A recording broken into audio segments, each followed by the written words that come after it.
Theme हम लोगों ने सेट कर ली। अब हम लोग थोड़े से पेज बना लेते हैं। पेज के लिए यहाँ पे ये थीम के नीचे ब्लॉग पोस्ट है, ये पेज का ऑप्शन दिया गया है, इस पे करना है क्लिक, ऐड पेज। अब यहाँ पे हम लोग अपने पेज क्रिएट कर लेते हैं, अबाउट अस, ठीक है, save, create another page, contact us के लिए यहाँ टेम्पलेट सफिक्स पे आना है और पेज कंटैक्ट क्लिक कर लेना है, तो ये फॉर्म खुद ब खुद आ जाएगा।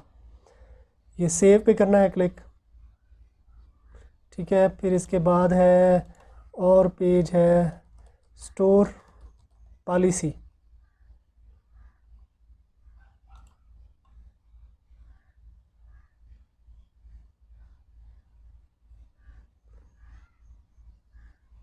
ठीक है, क्रिएट अनदर वन।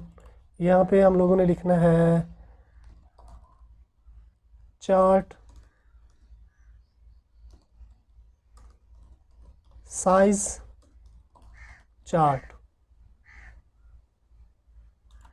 ये हम लोगों ने सेव कर देना है। पेज हम लोग बना चुके हैं। अब हम लोगों ने ना कुछ कलेक्शन ऐड कर लेनी है।